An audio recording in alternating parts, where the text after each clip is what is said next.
And now I will begin with some more official introductions. So in fact, I'm very, very happy to invite you to the first session out of 3 that we CATR put together on academic publishing. And I'm very grateful to Professor Knowles, who helped me to organize the session. And I come to you today together with Rick, as co-organizers of these 3 sessions. So the second one is going to be on March 15th, where we'll be talking about publishing books. Academic books, and the third one will be on April 19th, and we will be talking about working on the proposals, academic proposals, how to apply for funding, how to apply for different things, so and you'll see Rick 3 times, all 3 times here. But today's session is dedicated very specifically to publishing in academic journals. I'm very, very happy to see my colleagues across Canada and the world, so we have Kim Solga, who is coming to us from University of Western Ontario, and Kim is running theatre research in Canada. Everybody knows that. We have Silvija Jestrovic coming to us from University of Warwick and from UK, and Silvija is going to run, or is running now, the Theatre Research International. That is the journal with the International Federation of Theatre Research. We have Leo Cabranes, coming to us from California, and I know that Leo has lots of experience, including editing theatre survey, right?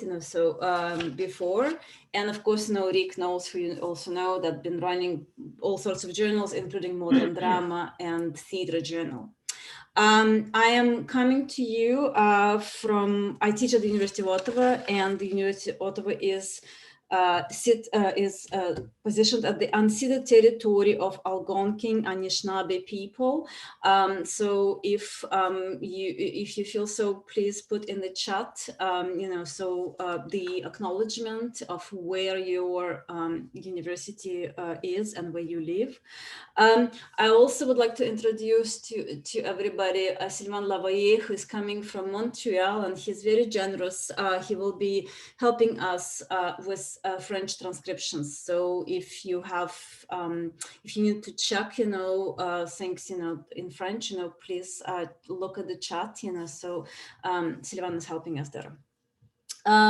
So when I started this sessions, so when we started the sessions, so we decided to not to do very formal introductions, but as we did in the fall, sort of go into the discussion, into the practicalities of these issues and discussion right away. So I did ask every participant to think about 3 questions, so to start with introduction of what they do, where they work, and what journals they edit, then propose a series of their personal editorial do's and don'ts, so like best practices, so when it comes to editing the journals, and when maybe it becomes like selecting articles and so on. And then also position a question, to the fellow panelists. So we'll start with Kim. And I will give Kim a floor very soon. But I also have a number of questions that we received from members of CATR, so which I will hold till the discussion, and will post them as well, for the general discussion. So unless there are some questions, if you want to post questions, you will be able to ask them either through Zoom or through the chat. So I and Sylvain will be looking after those things as well. I also asked, so I asked the participants maybe keep the introductory statements for about 7 minutes or something like this. So, and I will have to be a time person, you know, so on. So without further ado, I will invite Kim to start the session, and thank you. Thank you very much, Yana. Can everyone hear me okay? Awesome. Yeah. Thank you so much for inviting me.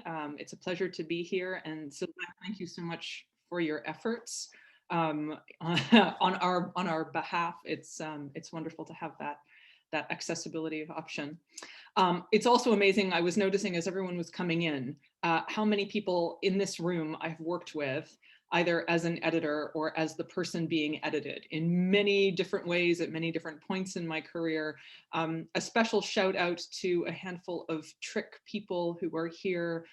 Lisa Aikman, who was our managing editor up until last year, Shelley Liebenbuch, who has been one of our editorial assistants in the past. I know that Nicole is here somewhere. Nicole is going to be one of two incoming co-editors beginning later this year, along with Selena Couture at Trick. So it's a pleasure to be amongst you all here.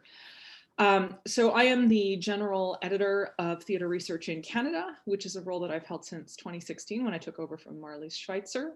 And theater research in Canada, as I'm sure many of you know, is the journal of record for CATR. However, it is not owned by CATR. It's actually now owned by the University of Toronto Press Journals, which is a move that we made last year, or rather that I should say the University of Toronto made last year. And the good news is that as a result of that, we now have a very fulsome editorial support on our back end, which we didn't previously have. And if you were to talk to Shelley or to Lisa, you'd know what that means. Why that's relevant for a conversation like this is because it means that Trick is now a journal where the folks doing the editing can really do the labor of editing in a way that is protected from all of the other many pieces of publishing that happen behind the scenes. And if you've ever put out a piece of writing into the world, and I know many of you have, you'll know that once the final draft is signed off, you end up with lots of other stuff going on, copy editing and proofs and artist images and all those things. And it's been a real journey for me at Trick to see what a difference it makes when an editor has the space simply to focus on working with an author to make their very best work.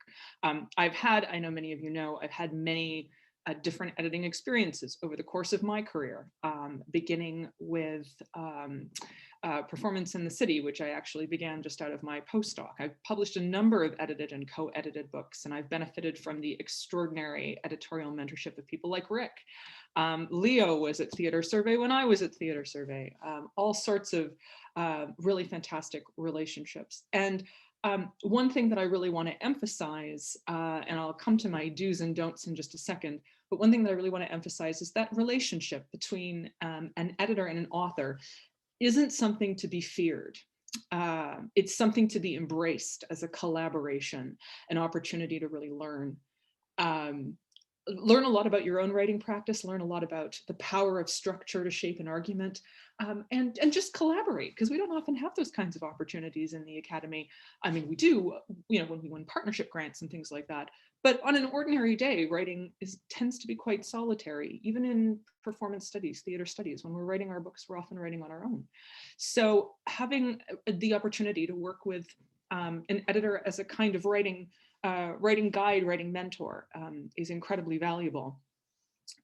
And for myself, I've discovered that thinking about this in relation to this panel and also in relationship to some writing that I've recently been doing, thinking about the evolution of my editorial practice has helped me to realize how much I really appreciate that opportunity. So Trick is our journal, and it's going to be moving forward in all kinds of productive and, I know, actively decolonizing directions with the help of Nicole and Selena.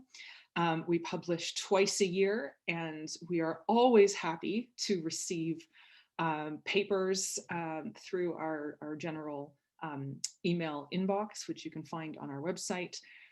And when that happens, what happens is that I, or if it's in French, Nicole right now, has a good read And if it's not yet ready to go to peer review, that's okay, because that's where that mentorship piece comes in, that opportunity to collaborate. And I know some of you here know this because I've worked with you on papers that have come out or are coming out. We then work together to develop the paper in a direction that can go to peer review and can be assessed by those with expertise in that particular research area that you're working on, and then can come back with further suggestions that are more fine-grained about the kind of research that you're doing. When I advise authors in advance of peer review about any kinds of editorial changes they might like to make, it's usually around matters of structure, helping you to refine and locate your argument. And that's what the work of an editor is. It's kind of to be like, not detached, but a sort of arm's length eye that says, I know what you're going for here, but I don't think your argument appears before page 7. So we need to move that argument up. We need to shape things a little bit differently. And then we're going to go to peer review. And I'm going to help you do that. Now, I know not all editors do that. Not all editors have the capacity to do that because they're publishing a lot. They're under a lot of pressure, what have you. Every publication is different. But in an ideal world, that's what the scenario looks like. And I have to tell you, when I was a graduate student, I didn't realize that. Even with the help of people like Rick, I imagined that what happened was you sent your paper to a journal and then you prayed and prayed and prayed. And when the email came, you had a panic attack and then you opened it up and you saw that it was rejected and then you cowered under your desk for 3 months and then figured it out. That is not how it is supposed to go. It's what we fear perhaps, but it's not how it's supposed to go. And that brings me on to my do's and don'ts, because I know I've got like a minute left, right, Yana? Okay, do's and don'ts. So first of all, don't be afraid to put it out there. Don't be afraid. It's not an easy road, publishing. It's not meant to be easy. You're not going to be the person. I've only once before witnessed this. And Rick, it was in a modern drama issue where we worked on together. You might remember this. Once have I seen peer reviewers come back and say, make no changes, just publish this. It was a Tracy Davis article. None of us are Tracy Davis. So it's never going to happen. Don't be afraid to put it out there, because whether you get revise and resubmit, whether you get a rejection with some supportive comments, or whether the editor comes back and says, let me work with you on this, it's got a way to go, but it's going to get there. The process is going to be worthwhile. You're going to learn a lot, and the product is going to be outstanding for that work. My second piece of advice is to find an editorial mentor. This is not your supervisor necessarily. It might be, but it might not be. An editorial mentor is someone who really enjoys the craft of working with you to help develop an argument. They might be someone from your supervisory committee. They might be a friend. They might be someone that you encounter over the course of your degree. They might be the first editor that you work with at a journal. For me, mine were Rick and Joanne Tompkins, who were people I met way back when I was doing my PhD and I was working on modern drama. And they taught me a lot about the kinds of things that I was speaking about before in terms of shaping an editorial practice. And the last thing I'll say is, don't be afraid to ask your editor for feedback, for information about how the process is going to go.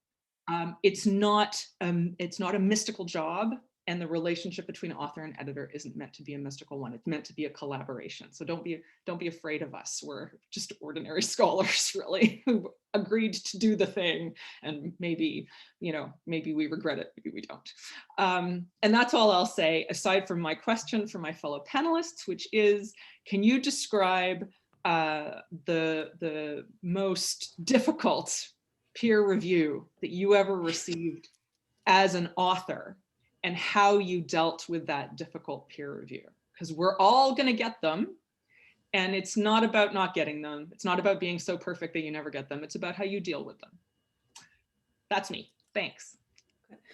Well, thank you, Kim. As usual, very, very inspiring, and just for me, for me to add, is that the whole thing, put it out there, it does not change much, with the experience, so to be afraid, to be, to approach people and put your work, it does apply to all of us, so, and so on. So, and with this, note, I will go to Silvia now, and I will ask Silvia to talk about her experiences and a slightly different journal, slightly different readership, but also authorship. Yeah, thank you. Yes, thank you, Yana. Thanks for the invite and thanks for organizing this. And Kim, you kind of walked me a bit down a memory lane, because I just remember that maybe one of the very first things I ever done with Yana and with a whole bunch, with a bunch of other people, Veronica Ambrose, Joanne Mackay-Bennett, Danielle Potour, was a special issue of Modern Drama. And you were just starting working on it as well. We were just fresh. I think we were just fresh of, I don't even know, maybe we had a PhD, but just about. And that was an amazing experience, but it was also so new. And I remember now how much we didn't know. And you already had a role there and helping us. And then of course the performance in the city thing. And I must say, I worked very closely with Kim. And I felt very safe. You were forensic, but I also felt if I have some kind of, if there is if there is some nonsense in this article, Kim will catch it. So I felt very, very safe. So I should just say that. So back to the thing that I should talk about. It's a Theatre Research International, and I have a few issues here just to kind of show. I'm not. I'm not, like, I'm associate editor at the moment, so I'm not running it in full. It's my colleague Fintan Walsh, and the way this works in terms of editorship is that you are invited or you apply to be associate editor at one point, and there is another person who is the editor at the moment. So you are associate editor for 3 years, and my 3 year is expiring in the summer, and it's almost like shadowing. Like you contribute, you read the articles, you talk about the shape of the next issue, but it's more, but it's a very actually convenient, I think a very comfortable role, because you don't have this huge responsibility. And then after the 3 year period, then you take over and you are the editor, and somebody else comes along as the associate editor. So these are, I have 3 of them. There were more came out since 2018, since Fintan took the full editorship from Paul Ray, who was previously doing it. So these are mainly Fintan's babies. I was just sort of, doing a little bit there. So let me tell you about the journal itself. Theatre Research International. It is the journal of the Federation of International Theatre Research, and as you probably know, it's one of the biggest organizations in our field. It's an international organization. It's also a place where, we are so scattered around the world, where I get to, really sit down and have a coffee with Yana or Kim, but I can see Rick occasionally as well, give a paper. So that's where we kind of also meet and mingle and talk. However, it's a good organization for nurturing young scholars. So they have a Young Scholar Forum, for example. So PhD students are encouraged to present papers there. There is a New Scholars Prize that gets awarded to the best submitted essay, and this essay often gets to be published here in this journal. So it's a peer-reviewed journal, and as its title says, its focus is really international. So we really try to, both thematically and in terms of diversity of our authors, have this international scope. I'll just give you a little, glimpse of one of them. So for example, you might have, oh well, this might not be the best example, but you might have, let's say, an article on Beijing opera, and then an article on I don't know, audio walk somewhere in England, and so it's very mixed in that sense. But there is a thematical thread. There is some kind of common thread in terms of what comes into under the roof of one issue, obviously between the covers of one issue. So the scope is really we try to really bring together as the organization itself. So it kind of should reflect, the idea is that that the journal reflects in a way the diversity, this international sort of profile of the organization as well. So we are trying in the from people working on the journal to people contributing to it, to really cover, to really have a global coverage as much as we can to have diverse topics, diverse authors, and authors from different parts of the world to kind of accommodate them to publish in to publish in the journal as well. So so for instance, here you have an article on Rabindranath Tagore's piece in Indian theater on Meilan Fang, and then you have an article on the performance of the jungle in the UK about asylum seekers and migrants. So that's but again, and also the journal is very much orientated towards different performance practices, different theatrical practices. The articles that we are looking for are not too text-based, they're not too play, not too drama-based, although this is not excluded, but we are not performance studies, we are not, TDR either, we are not the Theatre and Drama Review, the Journal of Performance Studies International, that's really far more performance orientated in the broadest sense of the word, even though we have in one of these issues a wonderful piece about football, for example, and performance of nationalism in football. So so it's not modern drama, but it's not TDR either, and it tries to kind of bring together both of these worlds, I think, with the orientation on performance a bit more than text, but it's not exclusive in that sense. So what else would be good to say at this point about it? In terms of the process, it's similar to what Kim has described. You submit through the it's called Scholaron, and if you go on the website, you get instructions for the authors how to submit to the journal, and it's us reading it first. It's us, the editorial team, reading it first, and again, as Kim said, there we do work with authors as well. Sometimes pieces get rejected simply because we can see that this is not for us, and this is for a different journal, or it's not the way the writing is simply, or we realize it's too much work for us and for the author, to be honest, and at the end we don't know if we can commit to publishing it either. So it happens sometimes, but out of that, I mean, this leads me perhaps to do's and don'ts, for example. So when you consider submitting an essay for publishing, I think the first step is really look at, don't just send it out, look at the journal you're sending it to. Really read a few articles, look at more than one issue. They're all online as well, available through libraries.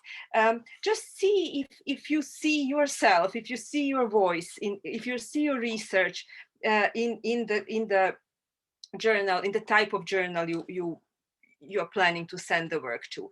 Look at a few different types, look at, and you will see, you will kind of get a sense of whether this is the right place or not, because often we reject essays because we think, oh, this is actually, this is a promising piece, but it's simply not for us.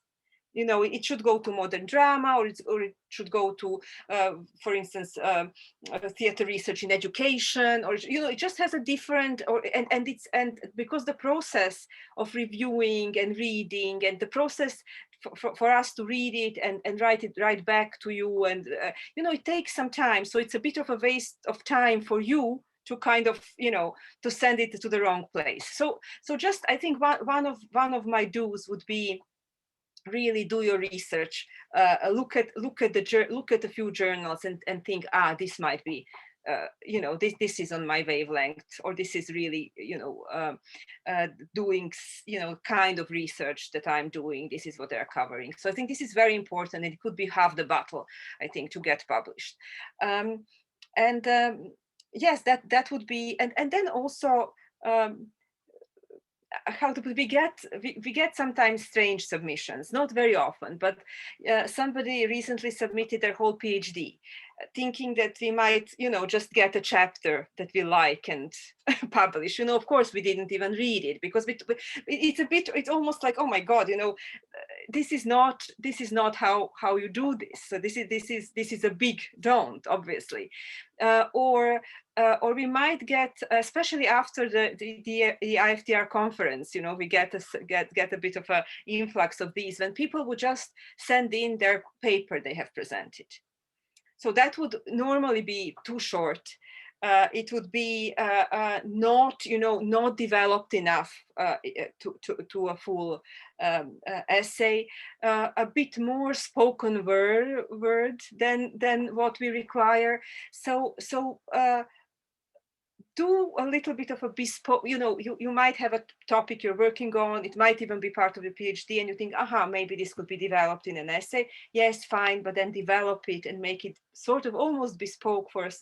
Do it with a certain journal in mind. I think that can save you a lot of time, and also hopefully, secure more success with the editors, and with but as Kim said, it's not also there is a lot of the whole mandate is to nurture authors who are come from different linguistic backgrounds, from different countries, to nurture young authors. So editors are very willing, very happy to work on revisions before we send it for peer review. So it's not, and also even if it's a rejection, the rejection always comes with the feedback. We try to explain why is this not for us, or what does it need to get there. So these were the do's and don'ts, and I don't know about time. Yes. So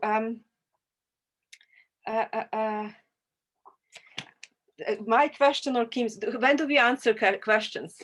I think during the discussion period, so I'm collecting them, and I will repeat them. Then I'll just ask my question and finish here.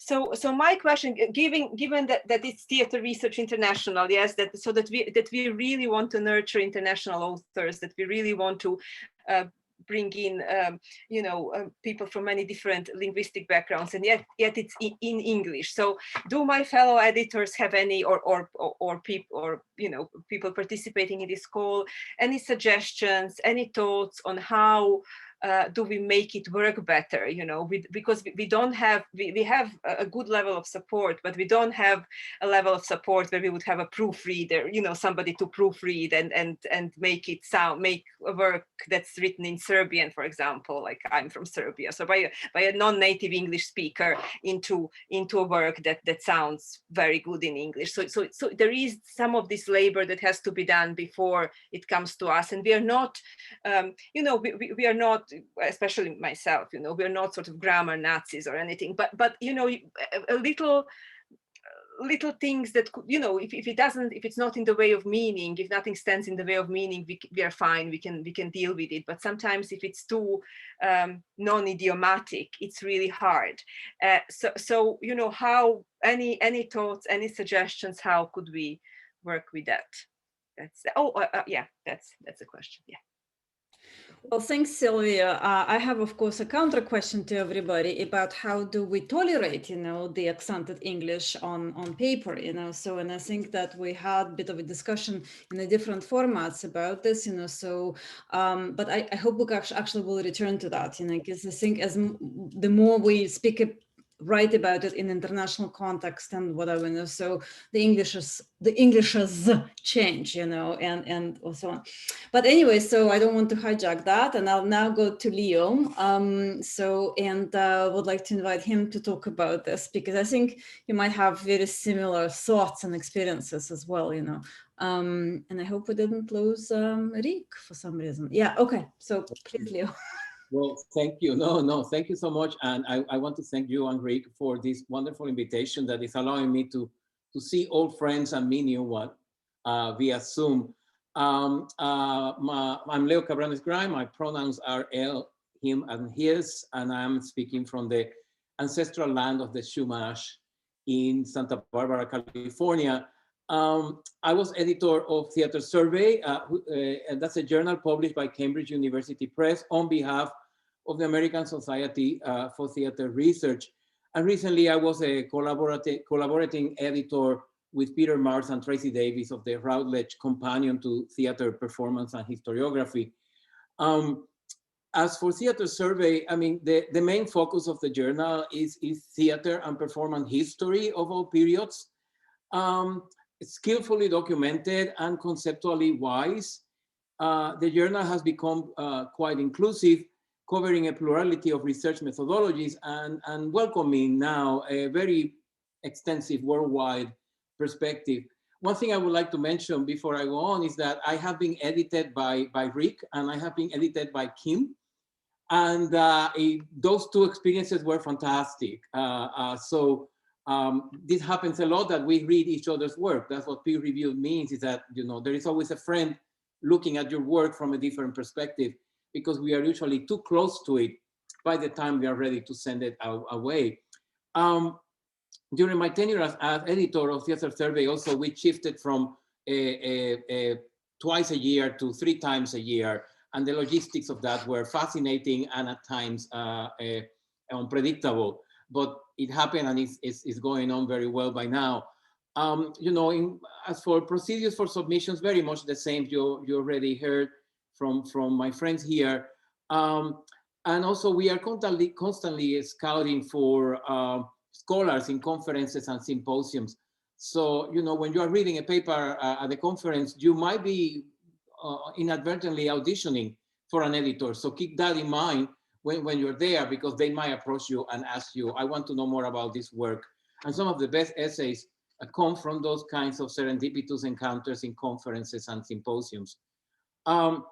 Okay, how do we publish D? Let me count the ways, you know, and I will propose this more as a series of questions and points than anything else. You know, the main goal of every journal and every editor is to support the writer. We are there for you. We are not there against you. We are there for you. So it is important that you come to these journals and to your editors in a clear understanding that the thing we enjoy the most is to see your work flourishing. So we are there to help you. We are part of the toolkit of your field. As for things to do, I prefer to present it more in terms of what kind of questions would you like to ask yourself before deciding if you are sending a paper or not to a journal. And I will start with very simple one, which is, do you have a story to tell? I mean, be sure that your paper is telling a story, that is not just describing or summarizing something, but that is actually telling a story with that is allowing us to revisit or challenge or reconceptualize something. So which is your story? What's the story you're telling? I think that's a very important question to have a clear answer to. And on the same line, what type of reader are you looking for? You know, you might have written this for your thesis advisor or for a dissertation committee, but now you are opening this up to the world, to a very different audience. And that audience might need some support or help from you that your immediate audience is not in need of. So you need to reconceptualize your essay in terms of what my readers need to know in order to understand what I'm saying, considering that they might be coming from very different places and very different locations. Which connects to the other point of those is that as we move more and more into intersectional writing, obviously the challenges of writing a good intersectional essay are immense. So you need to look at your essay and consider which are the intersections that I am asking for here, and am I presenting my intersections in a balanced way? Is this a conversation between equals?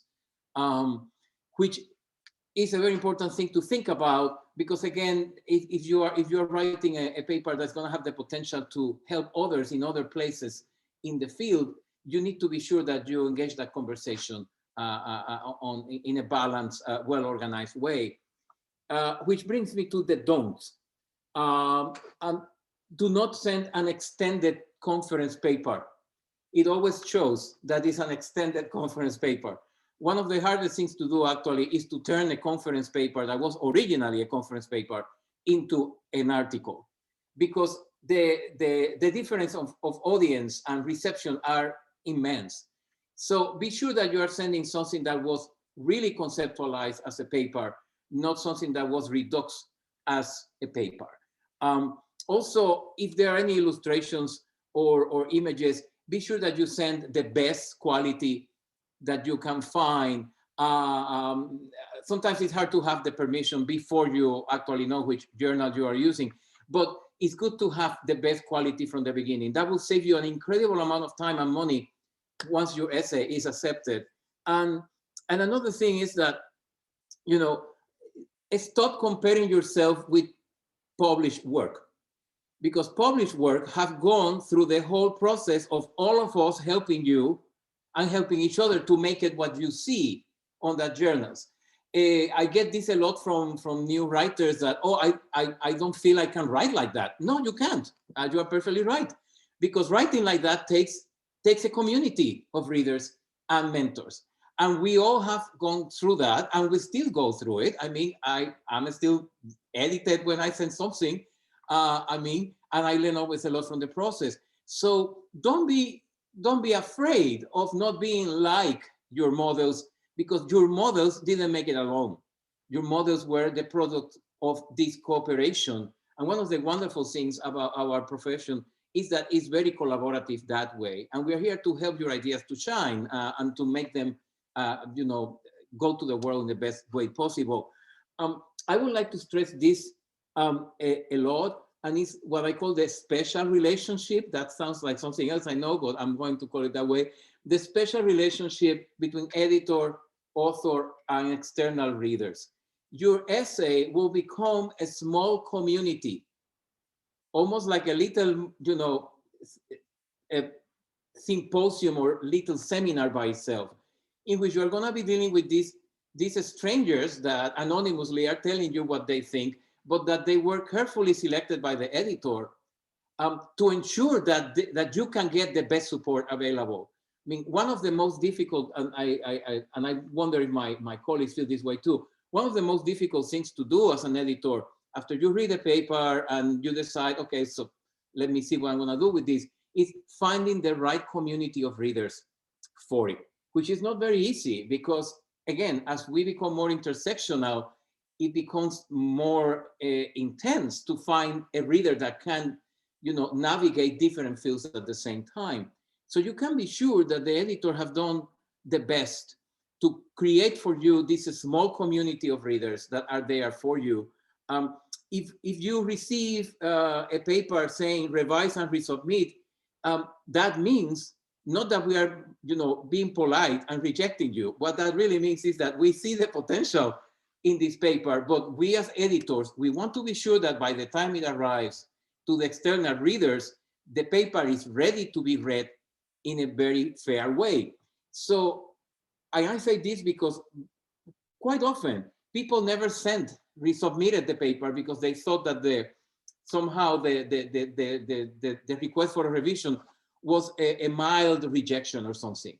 Believe me, there is a lot of volume, there is a lot of work. If we find the time to tell you, do this again, that means that we feel that your paper has the potential to be published. We just want to be sure that the external readers get the best paper possible so your work is successful. And again, I want to stress this a lot, because I lost sometimes amazing potential papers because the writer decided not to resend them because they didn't want to go through that. So keep that in mind again. This is all about you, and we trying to support you as much as possible. Which leads me to the question I would like to ask my colleagues here, which is how being an editor inflected your own work. What kind of writer you became after having the experience of editing other writers? I would be interested in knowing how that goes, because at least in my case, I really felt that being an editor was like getting another education. It was like getting a different kind of PhD in which I was learning from all these people. And it really kept me connected to my field in a way that by myself would have been harder to accomplish. So we learn a lot from you, and that's something that I need you to remember, that you are part of our education as much as we want to be part of yours. Well, thank you, Leo, for this really important demystifying gesture, of, first of all, the relationships between the peer reviewers, editors, and the authors. I do find this fantastic. It's really, really important to demystify that. And this comment about education, yeah, absolutely, editing keeps teaching you things all the time. And with this, I will turn to Rick now, because Rick has done lots of editing. And I would imagine, in that editing, there are many, many PhDs, isn't it, Rick? So following Leo's thought, to you now. Thank you, Yana, and thank you for inviting me to do this. I'm living and working in the same room on the between the Lakes Treaty 3 territory, the traditional caretakers, that's the word I'm groping for, of the Haudenosaunee, Anishinaabe, and Wendat. This is a little like old home week for me, because Kim was one of the first editorial assistants I ever had, and certainly one of the very best editorial assistants I ever had. Yana, I published an article when I edited an issue of Trick of hers that won the Richard Plant Award. Leo, I published an article in Theatre Journal of his, which I think is probably the best article I've ever edited. And I think it won the ASA Award. So this is great. It's an honor to be here with all you people. I'm emeritus professor at University of Guelph, and I used to edit Modern Drama, Theatre Journal, and Canadian Theatre Review. I'll talk today about the last two, Theatre Journal and Modern Drama, and everything I say applies to both of them, and I think probably to most refereed journals. Both journals accept uninvited submissions and both publish both general and special issues. And the special issues are advertised in calls for papers in the journals and on their websites. Some of what I have to say will probably repeat what other people have said, and I won't even know because my internet left in the middle of Silvija and came back in the middle of Leo. So I may be repeating unconsciously. The journals I've done, submissions once received are acknowledged and read by the editors, at which point they're either rejected or sent to readers that have particular expertise in the area.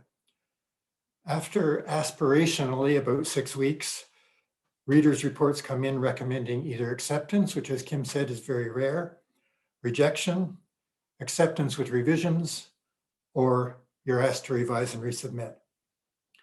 The reports get sent to you usually, although sometimes they're redacted by the editors, and sometimes they're just summed up by the editor who wants to intervene with their own suggestions and comments. And then you're given time to revise, and your resubmission is either accepted or rejected, or sometimes sent to readers for reassessment.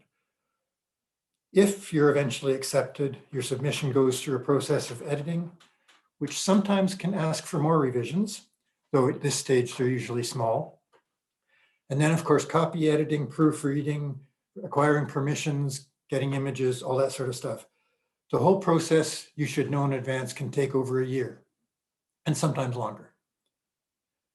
So I'm going to suggest some do's and don'ts, which I've learned to call now, following Indigenous practices, wise practices rather than best practices, because there's no hierarchy. But these are my own personal do's and don'ts, and I'm going to divide them up into writing an article, choosing a journal, submitting an article, and responding to readers' reports. Writing an article, do. Submit an article that's clearly written, coherently argued as you can make it. Make sure that there is an argument, that is introduced, carried through with signposting, and concluded. We need to know why we're reading something. Do make clear in your writing early on why your readers should care, why it matters. And often this is helped if you can introduce it and illustrate why it matters in the form of a hook, some kind of anecdote, scenario, something that catches the reader's attention, but also demonstrates the stakes involved, why we should care. The best submissions, again, you probably know this, have to be, I think to be published ought to be well researched in whatever way is appropriate, well written, clearly as possible, with some either theoretical sophistication or methodological self-consciousness. You have to know what you're doing again. Do in writing provide the necessary information about the performances or the companies, the artists, the situation, the plot, whatever it happens to be, so readers can follow what you're talking about. Don't assume that we already know the work you're writing about. You have to tell us about it. And you have to tell us about it from your point of view, shaped around your argument. And finally, in the writing, don't write to show off what you know or how clever or trendy or sophisticated you are. And only cite as sources what's actually useful for your argument, not to show off the depth of your knowledge. So that's for writing. Choosing a journal. Do watch for calls for papers for special topic issues. They're on the websites of journals that you read and use most often. They're actually often the issues that are easiest to get into. In my experience, special topic issues are often the ones that get the fewest submissions. You're trying to find submissions, so they're good places to go. But again, only submit if what you're working on at that time is about the topic of the issue. I think Silvija was talking about this, but I lost connection in the middle of it. Do know the journal you're submitting to. Follow its guidelines, do the research on what it's about. Read some recent issues to see if your work fits the journal. I suggest also checking out its editorial board. A lot of the time, the editorial board will be reading your work. Members of the editorial board will be reading your work. But also, if its editorial board is made up of people whose work you're using, or people who you would like to get feedback from on your work, that's the place to go. That's a good choice for you. If you've never heard of the people on the editorial board, maybe it's not the right place. So that's a good sort of start. Submitting your article, these are really practical things, but I'm not being as inspirational as Kim and Leo were, but I'll be practical. Don't submit unrevised conference papers. I think Leo was saying a conference paper is a different genre. And when I took over modern drama, we got endless unrevised conference papers, and it was painful. Don't submit to more than one journal at a time. Don't submit anything that's been published before in any form at all. Responding to readers' reports. Do consider seriously any requests for revision, and either make those revisions or be prepared to explain why you disagree with some of them, the suggestions. Find a way to agree with most of them in some form or another. You should, in one way or another, address most of the revisions requested, even if it's not in a way that the reader might have imagined you addressing them. You know, you may turn around and do it in a different way, but a reader's suggestion suggests that somebody didn't get what you were saying. So you have to find a way to make sure that they do, and that'll be changing something. Don't get defensive. It's the first response everybody has to a negative reader report, or even a qualified reader report. And on that note, definitely don't turn around and submit it unrevised to another journal if you get requests for revisions. If for no other reason than you might get the same readers. It's a small world. But also don't give up. There are a lot of good journals. Your work will benefit every time you get feedback, even if it's a rejection. It's feedback from an expert in the field, and it's free. You know, the field is made up of hugely generous people who go around reading people's works for nothing. And take advantage of that. Many good articles have been rejected several times before they're published, and they've been improved with each revision. Do be patient. Sometimes it takes a while. Sometimes you have to understand that journal editors and readers work for the most part without compensation, with very little recognition, and they're invariably doing their best to help you and the field. So don't be impatient with them, even if sometimes in their reader's report, they get small things wrong in your, they misinterpret or get something wrong. Be patient, they're overworked, almost inevitably. That's it for my wise practices. My question for fellow panelists, I guess, is more for my own entertainment than anything else. It's a little bit like Kim's, I think, but do you have any stories about best or worst experiences? Just anecdotes. I don't want gossips, but anecdotes about submissions you've received, experiences you've had submitting your own work.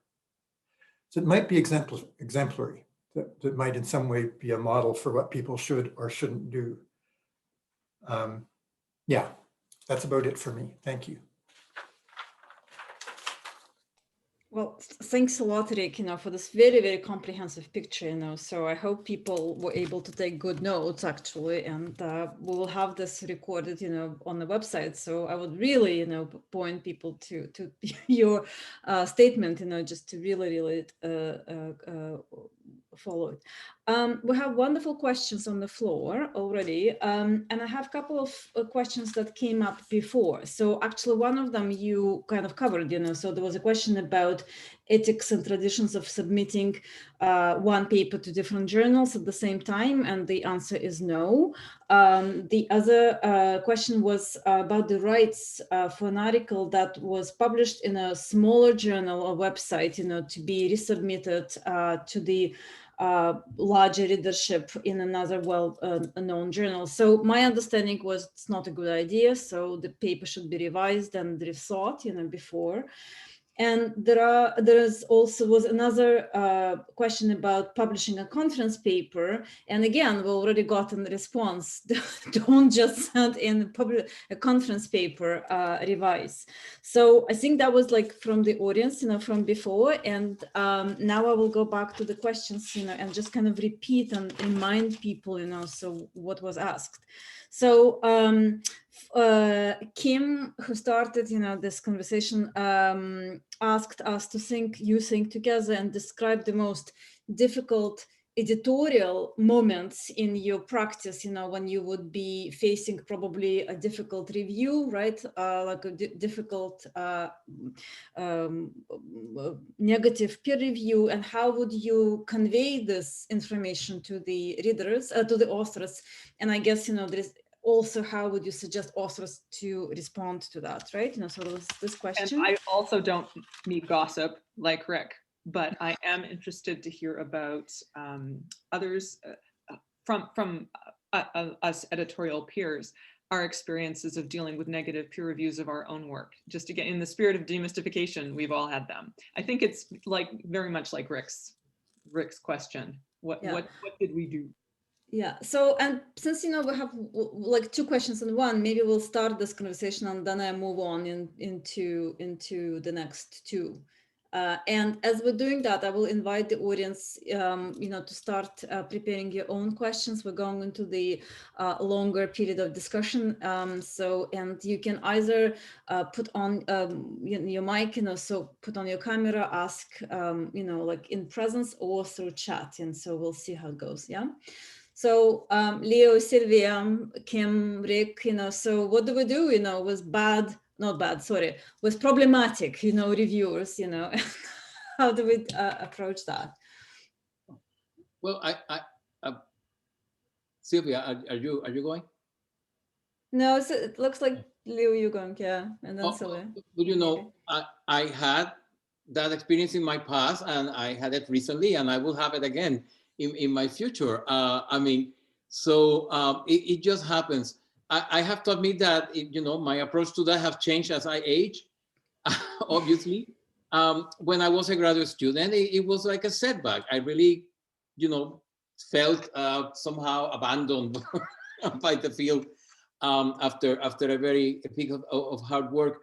It might have contributed also that the only review response that I got was, this is not our cup of tea. That was all the reviewer told me. And I promised myself I will never respond to anything like that, and I never did. A review is really a good review if if it's giving you a chance to revisit and to reconceptualize, and it's also treating you with respect. So my feeling is that, I mean, if you're not getting that from your reviewers, that's not the right place for you to place your paper. My suggestion now would be read it, put it on the drawer, don't think about it for a while, and then come back maybe a week or two later and take another reading. I mean, and it's unbelievable how time changes your approach to those things. Do not, respond directly to the editor in any particular way. I got some of those too, as I was an editor. And give yourself time to revisit and review. I mean, and just remember, as Rick said, most of the time what happens is that you are not the right match for that particular journal. It doesn't mean that your work is not, getting somewhere. It's just that you have not been able to find the right match. I compare this a little to blind dating. Since the external reviewers are also anonymous, it's almost like you're blind. Blind dating, you keep trying until you find someone that really makes sense, and the same thing with your article. So I would recommend that you take some time, you calm down, you revisit the thing, take it seriously. And also one last thing, remember that you are entitled also to defend your position and to justify your decisions. What we want as editors is to see you doing the work of being persuasive. So if you disagree with an editor and you still think that what you want holds, be persuasive, give a good argument to explain that. And usually those arguments become part of the revision when you have them. So remember, this is a conversation, it's not a boxing match. It's about giving and taking. Thank you, Leo.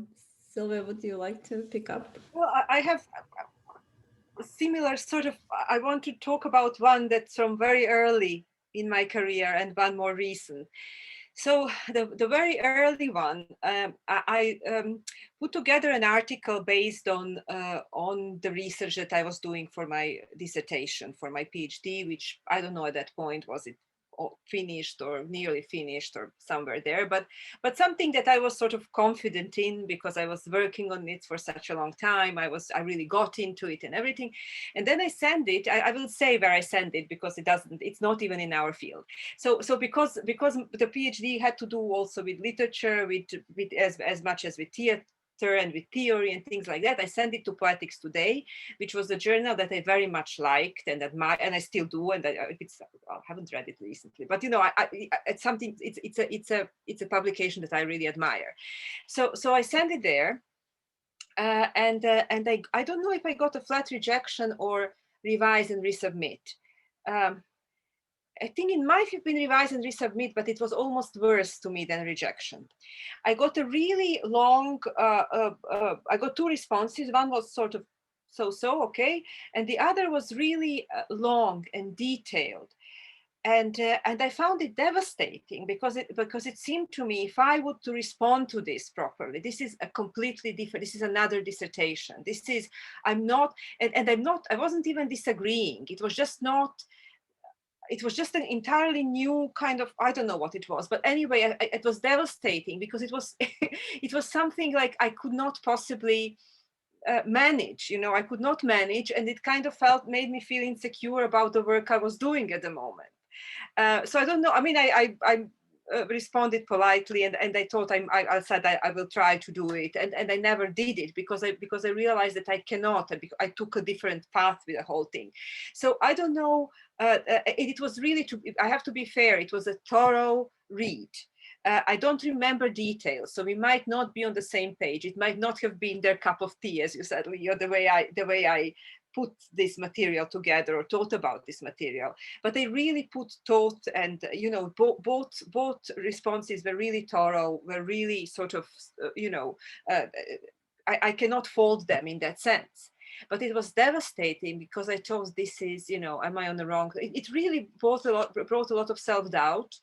I think I wasn't on the wrong track, but now in hindsight, I think maybe because it was a journal in a different discipline, that maybe, you know, it was these different disciplinary perspectives, and that we didn't see I couldn't see how I intersect, they couldn't see how I could intersect. So it's that sort of, maybe scholarship is different now. I don't know, maybe it isn't, but I thought maybe that was the reason. But so I cannot say the reviewers were nasty or irresponsible. I got 2 very responsible reviews, but it brought a lot of insecurity for a while. It took me a while to get over it. So, you know, and it wasn't my only, I mean, I got pieces rejected before, and, you know, I work as a playwright, you get things rejected all the time. So it wasn't, you know, yes, you never like to get a rejection. Of course, nobody does. But, you know, you kind of see, oh, okay, well, maybe it's not right. You think about it, you'll see. But this one was particularly devastating. And then another recent thing that sort of didn't work out in a way, and it wasn't maybe a bad experience, but I think it's worth sharing. It was something that I was actually approached to submit a piece that I presented somewhere. So it might be, Leo, that a conference paper, no matter how, even if it's solicited after your presentation, and even if you work on it, may not necessarily amount to become a proper journal article or something else. But I had there, which I sometimes do with certain materials where I think it has validity. I use sometimes autoethnography, which, you know, in my relatively recent work. So there might be some anecdotes from my life that I think are relevant for this piece. And I think that they might have a certain even political dimension that might position me in a certain way in relation to things I'm dealing with, and they're very important. So that piece had a lot of these, and they were really important to me. And again, I was approached by somebody I really admire, by a colleague I trust and admire. I don't know who reviewed the piece, but I could again tell that it was a thoughtful review. But everything was more or less fine, but they didn't want these anecdotes. They didn't want this autoethnography, and I thought of it, and I said to myself, okay, maybe they're right, maybe they're not right, but at this point I cannot, you know, this is then not what I wanted to do. And I put it aside. Maybe it's not the place. Maybe the journal was not the right journal. Maybe I'm wrong. Maybe it's awful. Maybe you know, if I look at it in a year or in a few months or in 2 years, you know, I would think I might say they're completely right, but I wasn't ready for this feedback yet. Or I might say, okay, you know what, Silvija, you were right to stick to this. This is what you wanted to say, how you wanted to say, and you'll find another outlet. So I don't know, and I still don't know. But this was not difficult. It was difficult because it was an editor I knew. It was somebody I'd like to work with. In that sense, it was difficult that it didn't work out, even though we perfectly, you know, this is what I said, let's see, I'm not ready, obviously, to make these changes, and never mind, something else some other time. But on the other hand, I'm much longer in this profession. So again, it's easier because you have published already. We have published things by now, quite, you know, a substantial amount, I would say, and I think we take criticism differently. You could say, okay, you can take it more generously. You can say, okay, rather, but you know, and you can take it without being shaken to the core, without sort of become incredibly insecure about what you're doing. But you could say, okay, maybe they're right, maybe I'm right. Let me think about it, and without feeling bad, and being able to say this to people.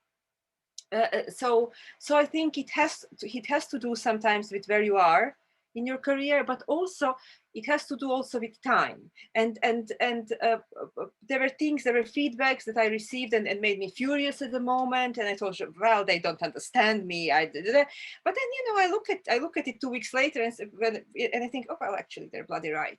You know, so it's, again, give it, if a feedback annoys you, if a review really annoys you and makes you angry, let it simmer, put it somewhere aside, and go back to it with a cooler head, and it might make sense. It may not still, but you know, it's likely that it will. So that's my 2 cents.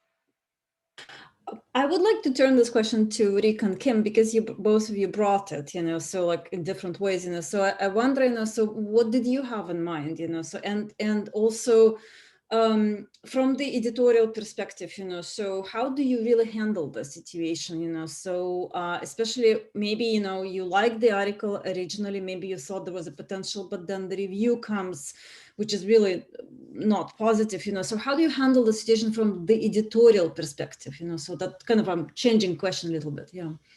Mm-hmm. Rick, do you want to go first? Sure. I think we all need a file on our computer that's called drawer to put things in that we need to wait on. I think one of the hardest things, both as an editor and as somebody making a submission, is when reviews don't agree with one another. You get two reviewers and they don't actually agree.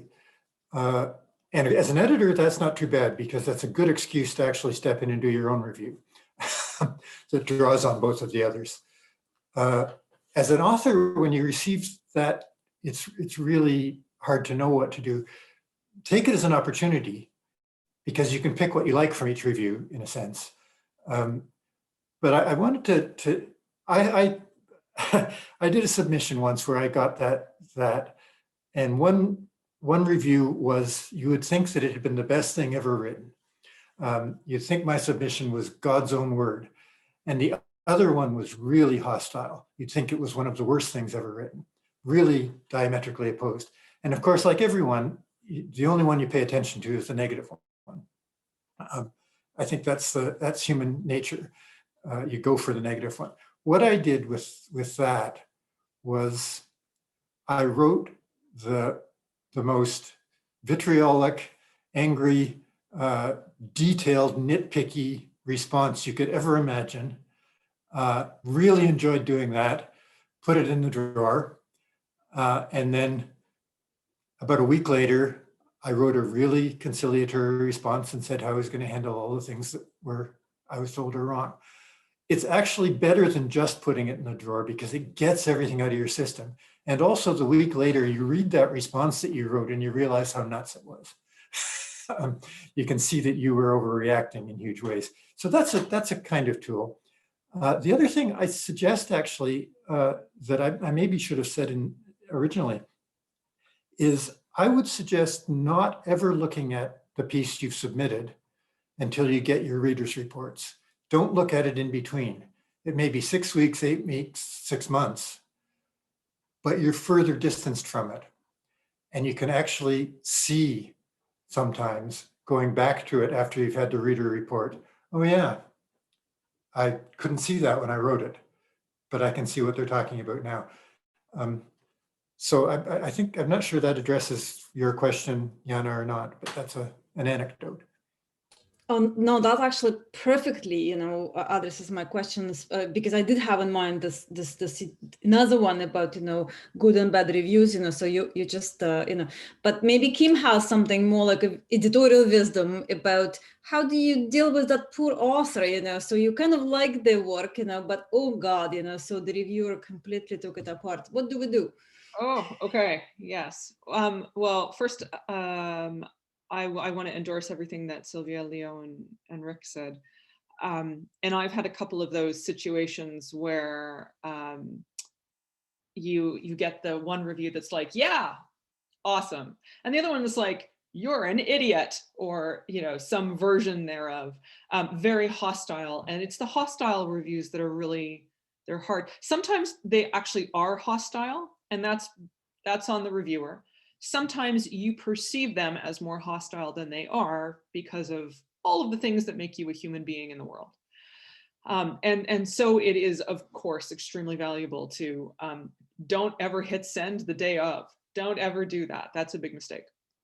But on the occasions that I've had that happen to me, I have found it very useful to go back to my editorial mentors. And I remember on one occasion, Joanne Tompkins saved me from myself, helping me to understand that, I'd had a very curt rejection from a very prominent journal. And I'd had the curt rejection because the editor had clearly seen that I had sent in a term paper. And I hadn't had thoughtful advice from the professor who marked me. I had only gotten a, you should publish this along with my grade. And so I sent it on. And I went to Joanne and I said, I don't understand what's wrong, blah. And in some senses, those were two different reviews, right? Journal editor says, no, thank you. Professor says, of course. And Joanne helped me to understand, and this was one of the most important lessons that I've ever learned, and I really appreciate her doing it because she didn't have to. I learned the difference between a conference paper and, or not a conference paper, rather, a term paper and an article. And all of us need to learn that at some point. On the other occasion, I had gotten these two very contrasting, one very harsh and painful to read review. And I couldn't figure out how to reconcile all the information. I was so inside the paper at that point, it felt like I was in a labyrinth. And I asked Rick, and Rick said to me, one of the best things you can do right now is go back to your original research questions. What is it that you wanted to know? What is it that you wanted to explore? Are you still doing that? How could you do that? And that brought me back to, and this sort of speaks to Silvia's anecdote, it brought me back to what it was that I wanted to do with the paper, And that helped me to take the feedback, use those parts of it that were helpful to that project, and then move in a different direction. As an editor, and I've had this happen recently a few times actually, what do you do with that poor author? One of the things that I do is I absolutely excerpt from the reviews. I provide the feedback. I don't provide the vitriol, because that's not going to be helpful to them. And I don't want to put the author in a position where they're hurting so much they can't see the potential, they can't see the work, and so on. So I spend some time doing that. And I also offer a human assessments, like, I know it's going to hurt to hear this. I really understand. However, here are some things to think about as we move forward. And I also offer, when reviews have been particularly negative, but there's still potential visible in the paper, or when reviews have been very contrasting, I offer to authors the opportunity to sit down and have a chat, obviously on Zoom, and for them to ask me questions about, for example, reconciling contrasting pieces of feedback and so on. I usually ask the authors, in fact, I typically ask the authors to, please digest what I've sent you first, have a think, formulate something of a plan, and then we'll talk. And that process, I think, helps to, it removes that feeling of being kind of isolated and cowering and worrying that you've just been sent back to your dugout to cry. You get to carry on with the collaboration and hear the human voice of your editor saying, we've been here, I've been here, it's going to be okay. Let's think about this piece of work together, right? Let's remember that we're, as Leo said, a community building this paper. And those are always incredibly hard conversations, but they're also quite rewarding, because more often than not, the paper gets better and that improvement is reflected in another set of peer reviews. And when I think back about those papers that were originally rejected of mine, some of them are fine. Some of them I'm really proud of, because they really went a distance as a result of going through that process. And yeah, it's hard for all of us. It never gets easier. But the other thing I wanted to say, by the way, is while I've learned how better to deal with the criticism, I think, like Leo, it's still okay to feel hurt. If you get a really nasty review, or a review that doesn't see what you wanted to be seen in your paper, maybe because it wasn't really visible, or for whatever reason, it's okay to feel bad and be hurt. And that's what that drawer is useful for. It's okay to go to your partner and be like, ah! and let them hold you, or what have you. we are allowed to have those human feelings. So we are very invested in our work, and we all have imposter syndrome. So of course we're going to be hurt, but then we'll move on.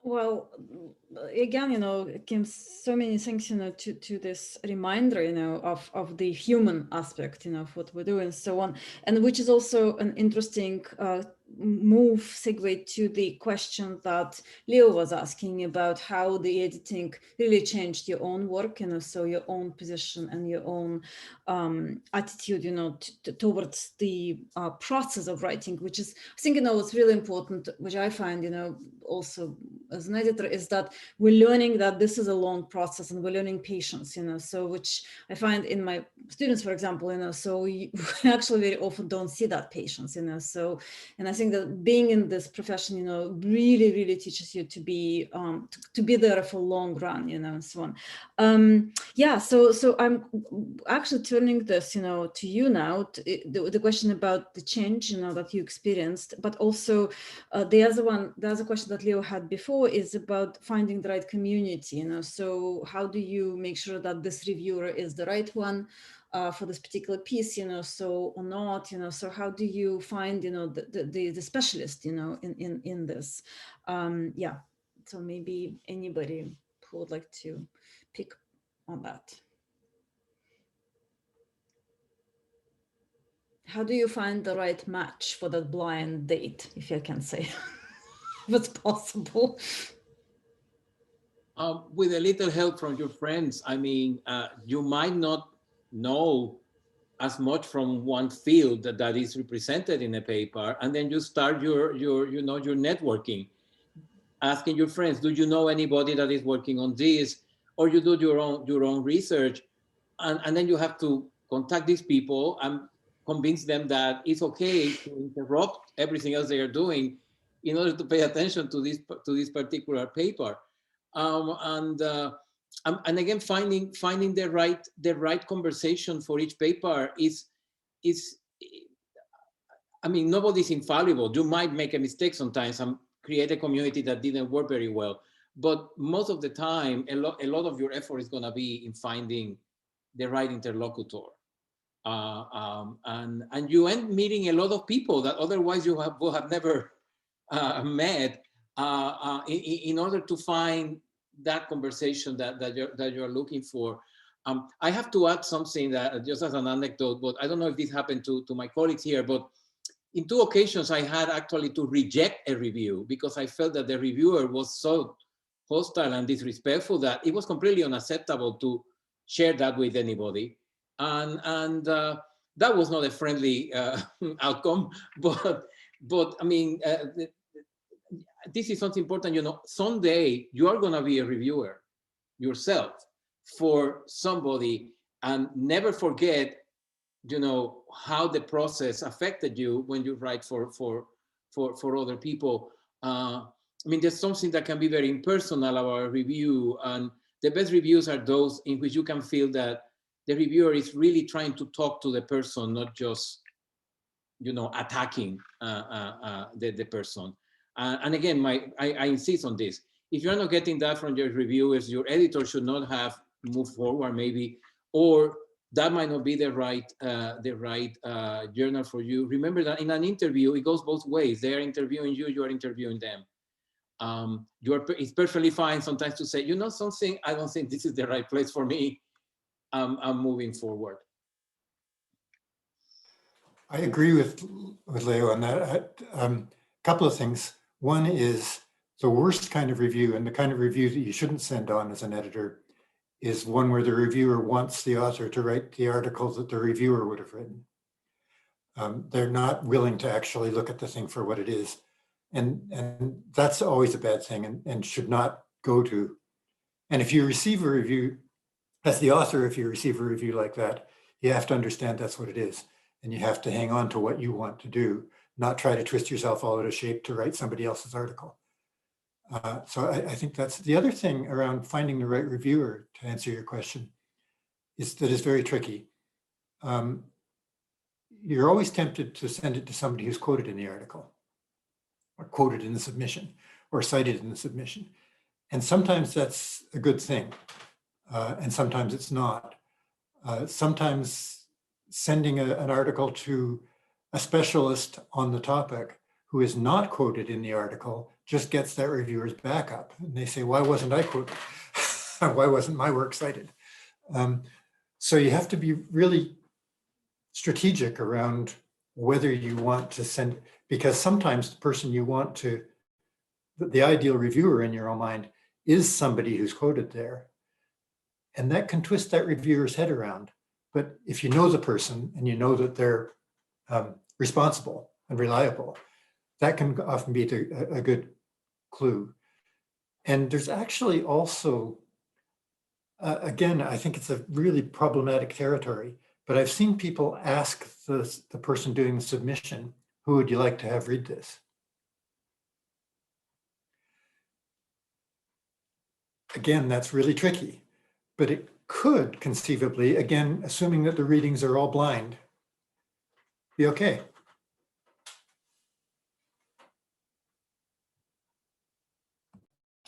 Silvia, do you have anything else to add to that? Well, yeah, if it's useful.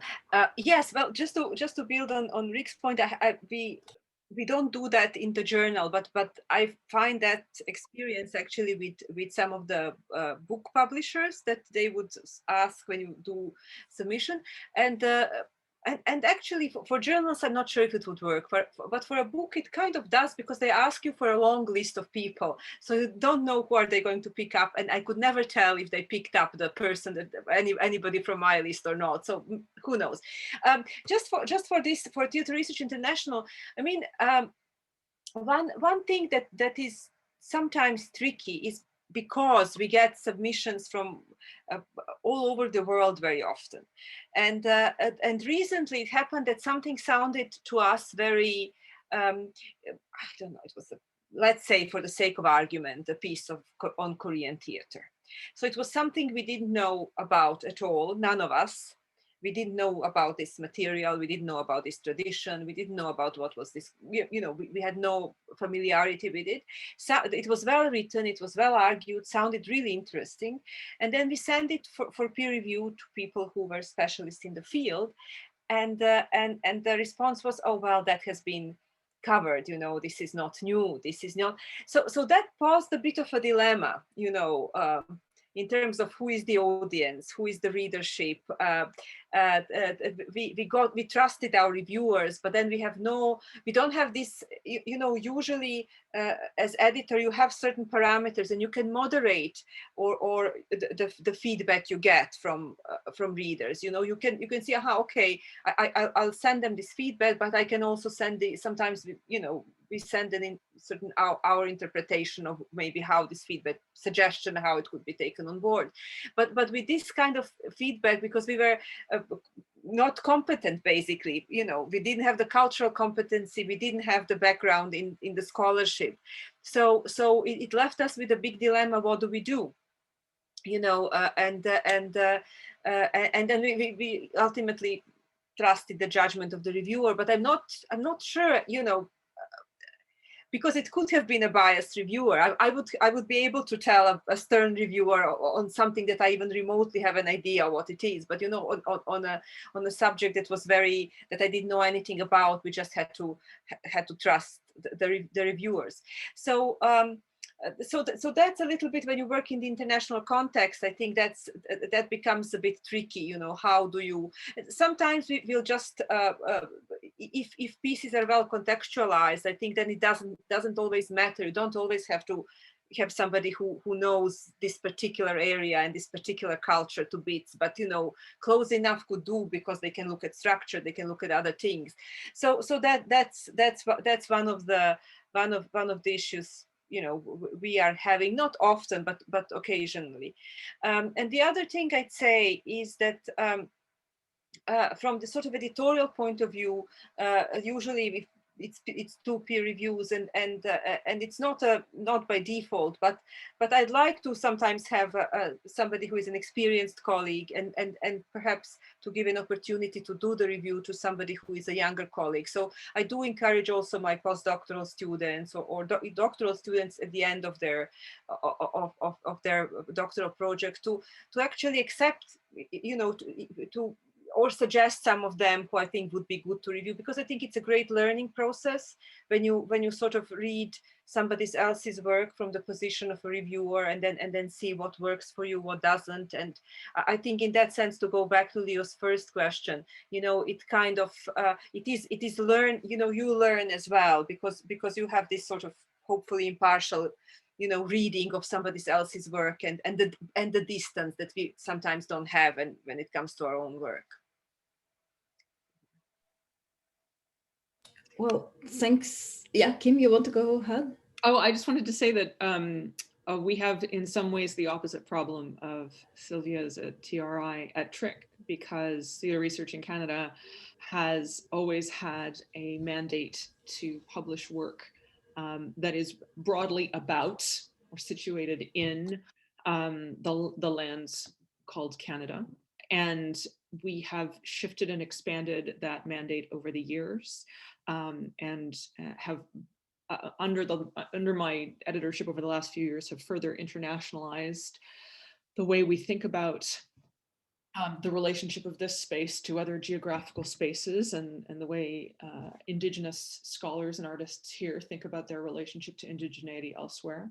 But at the end of the day, often I'm looking to the same, let's face it, relatively small community of Canada-based theatre scholars or Canadian theatre scholars for help with peer reviews.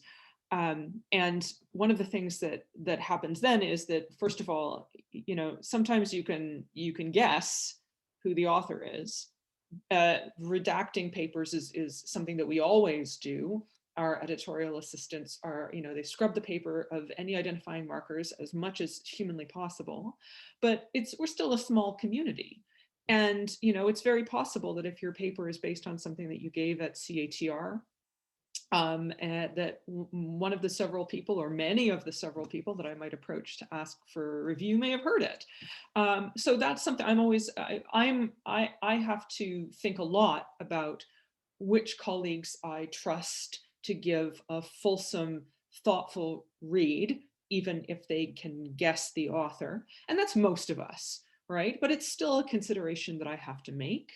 You know, when we start talking about things like Indigenous theatre and performance scholarship, disability arts, things like that, the community narrows even further.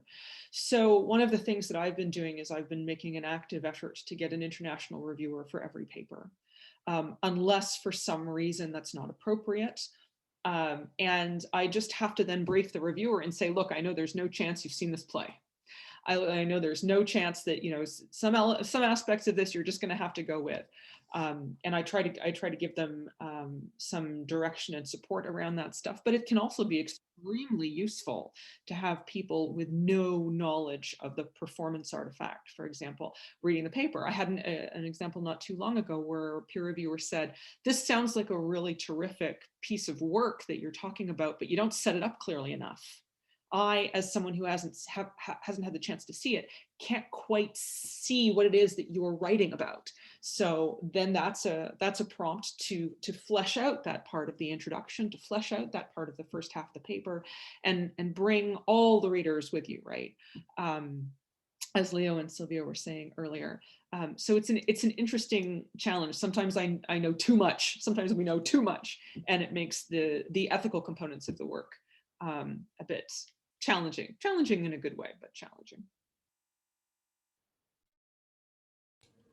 Well, we have about half an hour left. I have a question that Silvia brought up and is absolutely really important for me to ask. So I will ask. I'm sorry to the audience, you know, so I will give you a chance to ask questions, but I do need to ask this one. It's about the language. It's about the language. It's about the Englishes. And I didn't use it once, you know, in plural, and I'm going to use it again, you know, the Englishes of academia that we, academic English that we use, because of course, with the world that becomes more and more globalized, more and more internationalized, so we do speak very different types of English, right? And our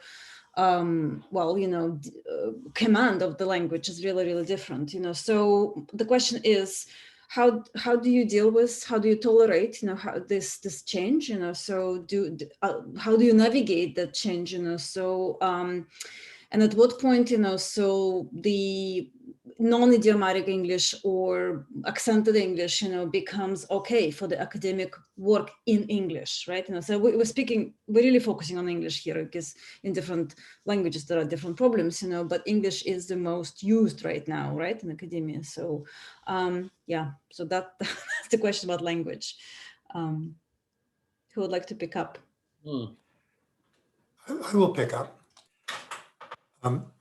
I think that the terrain has shifted over the hundreds of years that I've been in the field, and I think that it should shift some more.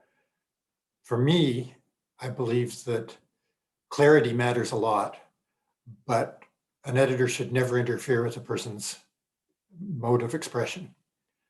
That as long as a reader can understand what you're saying, I shouldn't meddle with your style, if you want to call it that. I shouldn't meddle with your vocabulary if it's accurate. It's not my job as an editor to say my English is better than your English, if a reader can understand you. So I think that when I first started publishing, languages other than English weren't accepted in Theatre Journal, for example. For quotes, even translated. So I think that's shifting.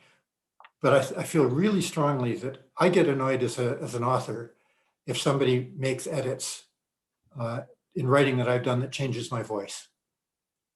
If I read you, Yana, I want to hear your voice. If I read you, Leo, I want to hear your voice. That it's not my business to make you all sound like me. If I can follow up on that, I am bilingual. My first language is Spanish. My second language is English. But most of what I publish nowadays is in my second language. It took me some time to figure out when people were reacting to my voice or when people were reacting to my accent. And by that I mean, my English sounds like a foreign language in the sense that I have an approach to it that comes from a very different place, from a native speaker. And there are times when even today, I hesitate about certain prepositions and certain things that is always there in the back of my mind. But it's hard for the person writing in a second language to get to that point when you can trust that what you are expressing is your voice, not just your accent. And not that I have anything against accents, but English is used differently and inflected differently in different places. So you need to trust your voice when you are writing in your second language, and believe that voice is one of your contributions to the conversation that is happening. And this has nothing to do with grammar. I got, when I was editor, many native speakers' grammar I was the one telling them, that's not the way you say that in English. It's not a question of grammar, it's a question of tone, it's a question of sensitivity and sensibility, if I can say both those two things. And in our profession, there is such a clear sense of methodology and how certain things need to be done. But what really matters is that in the middle of all those methodological trees, you find your own voice. And there is an aesthetic, even poetic aspect to academic writing that we hardly ever talk about, but that I think is very important. It's still an aesthetic, affective experience. And I recommend my students, you have to read literature, you have to read poetry, you have to confront other ways of writing, which are other ways of thinking and expressing yourself. So you can turn that methodology, those bare bones that we all learn in graduate school, and flesh them out with the human being you are. So that's part of the process you are going through, and I think our field is becoming more cognizant of what Rick was saying about respecting voice, but we still have to work a little harder, especially now that we are so worldwide. I mean, to understand that the tone of things is going to be different from culture to culture and from writer to writer. We have to open up a little, I will say, as editors, to a wider diversity of affect in the way our scholarship is produced and published.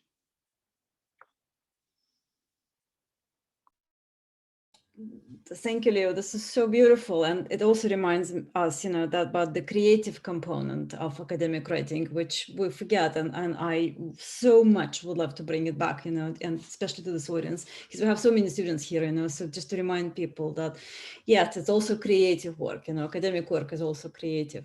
Silvija, Kim, what do you think? What do you have to say if you want to? I can see.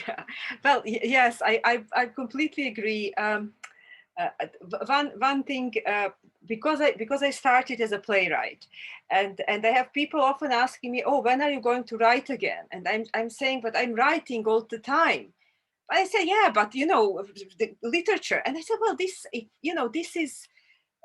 I'm not saying this is literature. I'm not saying this is like great literature, but this is writing, and this differentiation between creative, and I think there is a lot of creativity, a lot of associative thinking, a lot of dramaturgy going on into a good article or a good book or a good, and I find things from playwriting very useful, because I think, oh, this is getting a bit dull, let's add a bit of conflict, so it's but yeah, I think we tend to separate this, and I think finding, as Rick and Leo said, finding your voice and not being afraid to find your voice. I think it takes a certain confidence, it takes a certain experience to be able to speak, to write academic writing in your own voice. And it doesn't have to be, I don't think that academic writing necessarily has to be very it is in our field, it can be a kind of writing that's nice to read. It doesn't have to have heavy jargon. It doesn't have to, there are different ways we could write the stories we have to tell in our field, I think. So that's one thing that maybe is, I don't know, maybe it could work as a tip as well for people writing. My latest book, I noticed something that I thought was a very interesting phenomenon, because as I was writing it, I was marking student papers, I was editing articles, I was reading all sorts of different quality of work, and then also having a novel on the go to read occasionally, or a short story, something like that. So maybe because English is not my first language, maybe my English is more malleable, I noticed that if I read something that's poorly written for a long time, that my writing, I start to kind of emulate it. So well, this bit is a bit, and then I read, then there was a moment when I was reading a couple of really nice novels. I thought, wow, Silvija, this is not bad. So there is something when you said read poetry, read, I think, yes, not just for all sorts of reasons, but I think good language gets into your ear, and you don't imitate, but you kind of make it your own. And the same goes, I think, with sort of half-baked, that also, at least in I think I'm very porous in that sense, but so that I think is a good tip to read all sorts of good writing. Doesn't have to be academic or not. And then also I find that sometimes things from a novel or from a poem make their way into what I write in our field. They really meaningfully make their way. So you never know where a good idea will come from, or a good combination of things. So yeah. I absolutely agree with all of that. And I'm a big fan of writing creatively for an academic community. I'm also a big fan of writing for students, partly because I think that to render complex academic ideas in ways that are not inherently complicated to read is hard, but it's also very instructive. And that actually makes me think of my response to your question, Leo, about what I've learned about my own writing through editing, is a lot of what I've learned about my own work through teaching. It provides a different lens on what it is. It just provides a different lens. When I'm writing an article or a book or a chapter, I tend to be focused on the content. But when I'm editing, I'm as much as not focused on structure and focused on flow. And so it's kind of like, it's like an opportunity to read with my meta glasses on. And I've learned a lot about the dramaturgy of the article from editing, and a lot about how much the flow of an argument impacts its clarity. And I've also really learned to value, not that I always haven't, but really learned to appreciate those creative interventions, those moments when the creative voice and the academic voice blend together. I love telling my students to free write. We take moments, if I like every teacher in the world, you have the problem where you ask the question and the same three people do this immediately. And I learned a couple of years ago that one of the best ways to preempt that is to invite everyone to reflect and write for a couple of minutes about the question that you've asked, and then to invite some responses. And more often than not, it's the people who have cultivated that skill of thinking through writing that they're then able to respond and jump in. And I'm a big advocate of reading all kinds of different stuff, and a big advocate of writing in different ways too. I like to free write. I've got this thing going right now with a colleague of mine in the States where every 2 weeks we exchange a poem. And I've found that to be incredibly useful because it reminds me of the things in my world that I'm paying attention to that I might not otherwise engage in my academic writing. Maybe not, maybe. I think I learned when I was teaching at Queen Mary, I had a relationship with one of the librarians who was helping me with my first year courses. And she had this lab called the Thinking Writing Project.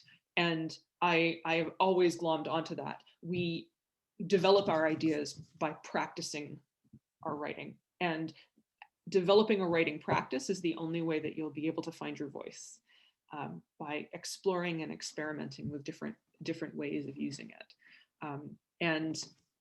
I definitely have to say that while I was a very invasive editor when I first started, because I'm a control freak, I have learned Rick's comment. I've learned that it is my job to help you find what's already going on in your essay. You just haven't quite figured it out yet. That's my job. It's an excavation process. It's not about plastering stuff on top of or changing what you've brought. It's about locating the kernels and helping you to frame them in ways that are productive for you. Well, thank you to all of you for such generous ideas and kind words. And we do have about a couple of minutes, for a couple of questions. So I wonder, if there is anybody who would like to jump in right away, or maybe there's something. Oh, no, Leo, sorry.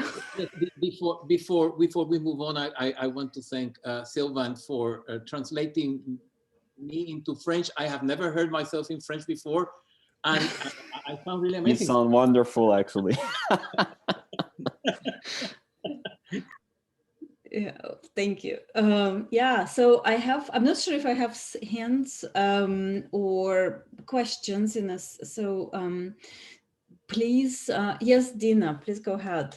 Hi, I'm a fledgling journal managing editor, just starting a brand new journal. I will read this 5 or 6 times. Thank you. It takes a lot of courage. I'm 72 and it's my new life project. So it is called Turba, and it's the journal for global practices in live arts curation. And we're just starting, and our goal is to be a hybrid journal. So I'm listening attentively to what knowledge you're bringing forward in today's landscape of journal making. And we're trying to be both an academic journal and a literary journal, because curators cover all of that ground. And we have a publishing house that's backing us on this unusual kind of journal. So of course I have 1,000 questions, but there isn't time to ask them all. So I just wanted to announce to students that we have our first call for papers up, and we are currently looking for reviewers. So may I put our call into the chat and just call people's attention to it? Yeah, of course, and you can send me information later as And you'll- well, so for Okay, great. dissemination. Yeah, for sure. Do we have a question, that addresses what we try to do? I see we have Shelley's hand. Oh, sorry. That's okay. Okay, Shelley, would you like to go now with the question? Sure. Hi, thank you everybody for your very, very generous mentorship today, and really clarifying and demystifying and making a little bit less terrifying this whole process. Really, all the voices here today are so wonderful, and thank you, Yana, for gathering them and making the space for us. And I guess a question that I hope kind of links to what you've said and extends in a different direction is a question I'm thinking about as kind of early career position is how to decide if something is for an article or into a book project. And I'm sure maybe again that's kind of an extension question, but it's something here in a lot of the talk. I really appreciate kind of noting the difference between a term paper and a conference paper and an article. And I guess maybe I'm kind of feeling kind of on the other side of that scale of where does something stay toward an article publication and the timeliness of that, perhaps, and each of you from your different journal positions and the different kinds of journals, versus something that should wait and be developed into a full book project. And thank you so much for kind of thinking alongside.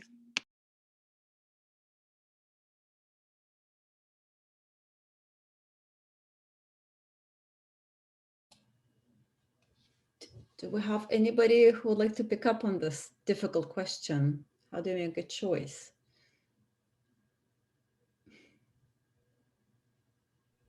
Let me jump in. I think it can be hard to know at the beginning. Here I'll speak from my own experience because it's the only one I have of writing books. I think it's never a bad idea ever to test new work in article form. It will never be impossible for you to reproduce that article in some form in the later book. If you ever look at acknowledgements and stuff in the pages of a monograph, thanks to this journal and that journal and what have you. It's very likely that you will get to the end of preparing that article, and through the process of crafting it, through the editorial process, through the external review process and what have you, and it's going to sound a little loosey-goosey, but you're kind of going to know if there's more to do. If it's a one-off, you're going to be like, okay, yeah, yes. And if it's bigger and you have more questions, then you might keep going. And if that starts to really build, then you're going to be one of those people who asks for permission to reproduce your chapter or part of your chapter down the road in the monograph. It's also likely that if that's what happens, there will be a gap of at least a couple, if not several years between the first article and the monograph. And that article will take a different form in the book. And it will simply have heralded a first pass, a first go. So I think rather than sitting on something promising that's exciting to you, get it out there, get that community of readers around it, see whether it floats, see how it floats, see how far it floats, and it will start to reveal its future, whatever that future might look like to you. Yeah, that's all I'm going to say because I have no more wisdom than that. Well, we will have next week a different session on the books, so like I think this question will actually come up back, again. Shelley, So yeah, come back, Shelley, for sure. Can I weigh on that question just for a second? Yeah, for sure. I think actually there's a practical component to what Kim's saying, which with I agree, is you also need to have published for your tenure and promotion committee because your book will take years to come out. So get your article out there. But also, how to tell the difference is the research question. If your research question is a single straightforward question, it's an article. If your research question has 4 or 5 clauses in it, it's a book.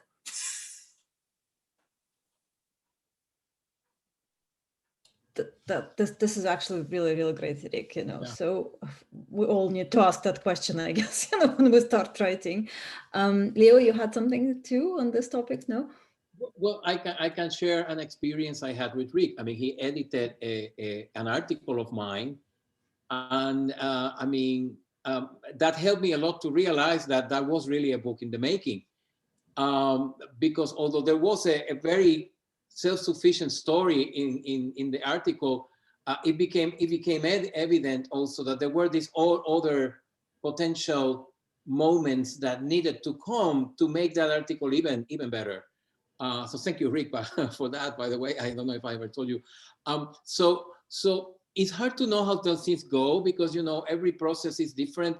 But I agree with Rick and Kim. I mean, if you feel that you have a good idea and you want to get a sense of how the idea is received, making a good article out of it and sending it to the world is a fantastic way of testing the words and getting a sense of that.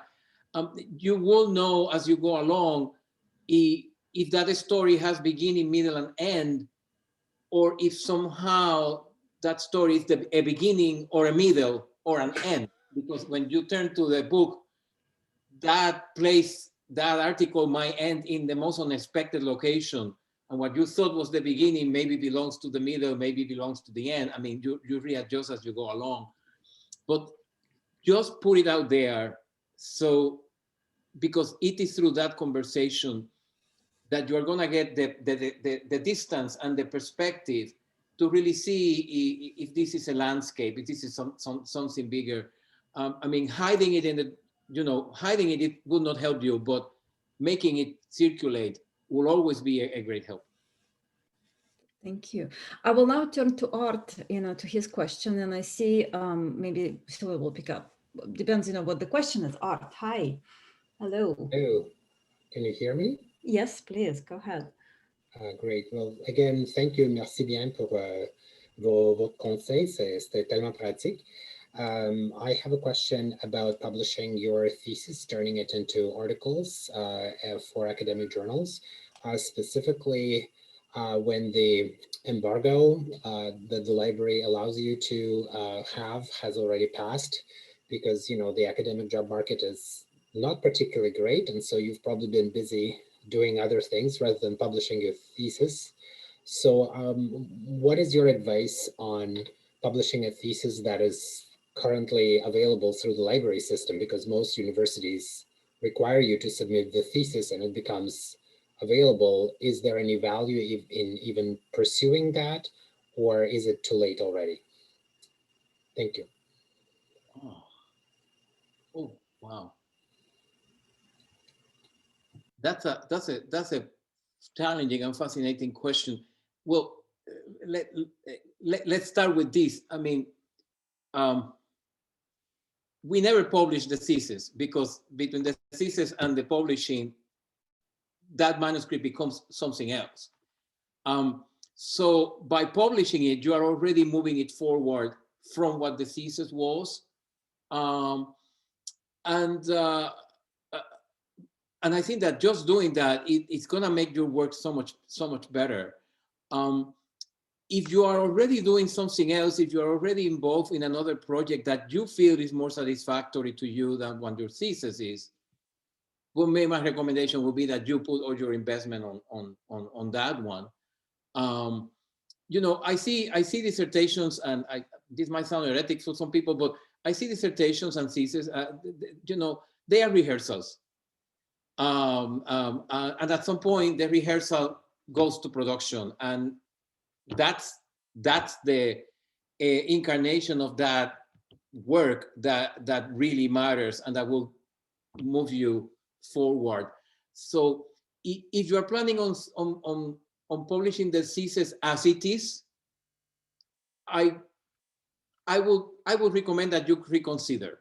If there's not going to be a transformation of that rehearsal into a production, then it might not help you as much as you think.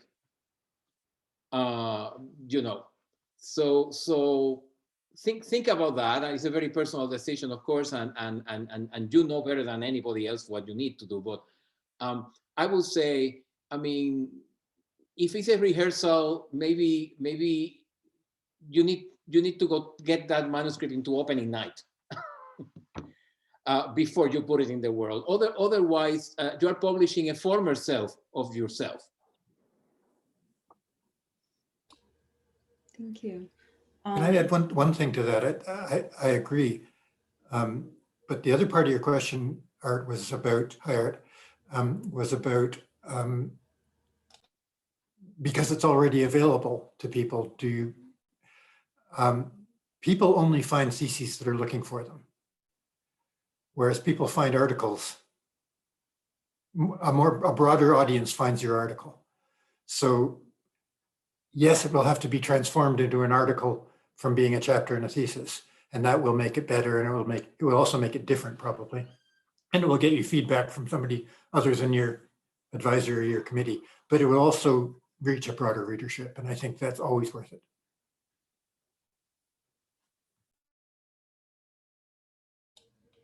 Anybody else on this question? I could just add that, you know, I always think that the thesis is just, as Leo said, a rehearsal or a first draft of something. There's so much work that's gone into it, and to just leave it in the library somewhere for a dedicated 1-2 people who look for that particular topic and thesis, you know, it's a shame. So it's either a future book, but it needs adaptation, or it's a series of articles, or sometimes it's maybe an article or 2 and a book as well. I mean, I think you really think of the thesis as your really as a first draft of things that will become either a book or an article. There is even a good book which I cannot remember the author. It's somewhere in my office now, but I think it's called something like Turning the Thesis into a Book, and it gives you actually a lot of structural tips how to take the PhD-ness out of it. But it's not only a formal exercise, it's also, as you do it, you kind of realize that maybe some things could be done differently or even thought about differently. So yeah, you think of it as a first draft of work. You're generating a lot of material to go out there actually with your dissertation, in my view. Well, thanks again, guys. You know, so we're almost at the hour. It's 1 minute to 6. You know, so it was really fantastic. End before 6. So yeah, no chance, Yana. yeah. So unless there are some really last words of wisdom, so that you would like to share, with the audience, I would also like to thank Silvija for fantastic work and support, today. I think there were a couple of questions in the chat, but I apologize, I didn't see them. Please write to me those questions directly, and I forward them to the participants. Do we have anything, the last moments, whatever thoughts, or not? I've found this terrific, just hearing from Leo and Silvija and Rick. Their take on things has been moving and reinforcing in a time when it's sometimes hard to remember where I am or what I'm doing. It's been great. I've enjoyed it. I want to say same here, and also because I'm only a little bit of an editor of this Theatre Research International, about to take a bigger role. So actually, I'm taking a lot of your wisdom that I heard tonight with me to hopefully, use as I start this summer to kind of be fully responsible for it. So yeah, I must say I did learn a lot as well, not just, contributed. So thanks, Yana, for bringing us.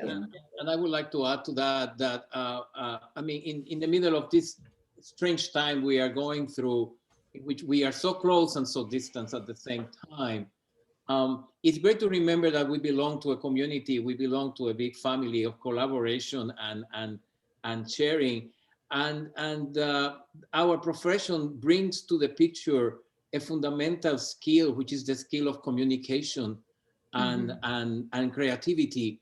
So you know, let's keep this going and as part of our lives and looking for each other in the middle of everything else that's happening.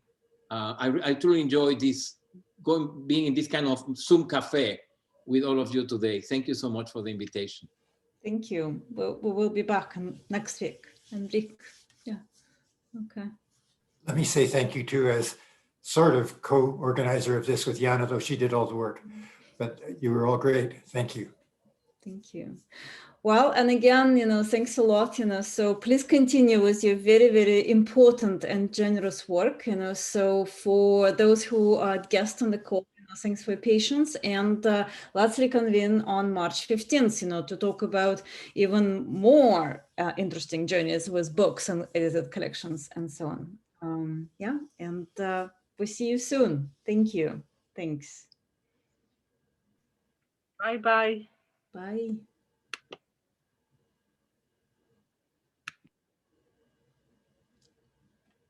Okay.